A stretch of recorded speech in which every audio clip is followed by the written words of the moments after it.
Well, Diablo's back, this time in Diablo Immortal. We saw at Gamescom the announcement of the Age of Unmaking for Diablo Immortal. It seems like this is going to be the next kind of series of expansions that are going to be hitting the Diablo Immortal universe. So essentially, it seems like they're planning a multi-step content release where Diablo is going to be back in the game. So the saga of the WorldStone continues to evolve, with Diablo, the Lord of Terror, poised to return to Sanctuary and shape the next chapter of this epic story.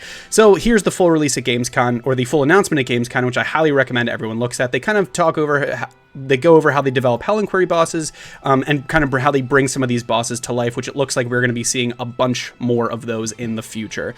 What I wanted to scroll down to is this kind of roadmap here. So the next chapter in the Age of Unmaking, that they're calling it, the Crucible of Justice. So the Lord of Terror is set to make his fateful return to Sanctuary. This is going to be part 1 of the WorldStone quest, Crucible of Justice, arriving this September. So we're a couple weeks out, where you must purify your soul from the corruption that has consumed your body and mind from the act of destroying the WorldStone shards. In the second part of the quest, you'll face Diablo, Lord of Terror. So it looks like, while this is exciting for fans of Diablo, maybe we were all kind of hoping Diablo would be back in a different way, but it will be cool if you're into Diablo Immortal.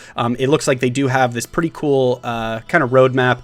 So this is just, I think this is just their development roadmap here. So January and March, we have the rifts, the terror rifts. So we are kind of in this part right here. So the WorldStone quest part 1, dungeon updates, new co-op mode, which should be pretty interesting, and then a Cursed Towers update. And then moving towards the second part of the year, Terror Reigns. This is going to be, I think, where we actually see Diablo coming back. So we have the WorldStone quest part 2, a new zone, a new Hell Inquiry boss, and so much more.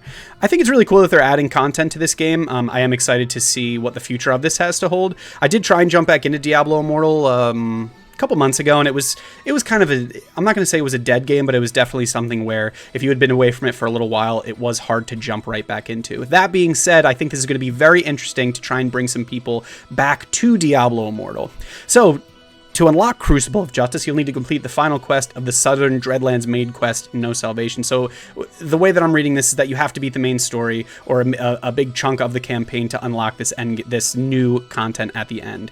So the Crucible of Justice, this is just a little quick overview. So after retrieving the Archangel Tyrael's sword, you find yourself unable to wield it, painfully so. With the shattering of the WorldStone shards, a darkness has crept into your body and mind, causing the Sword of Justice to reject this evil permeating in your entire being.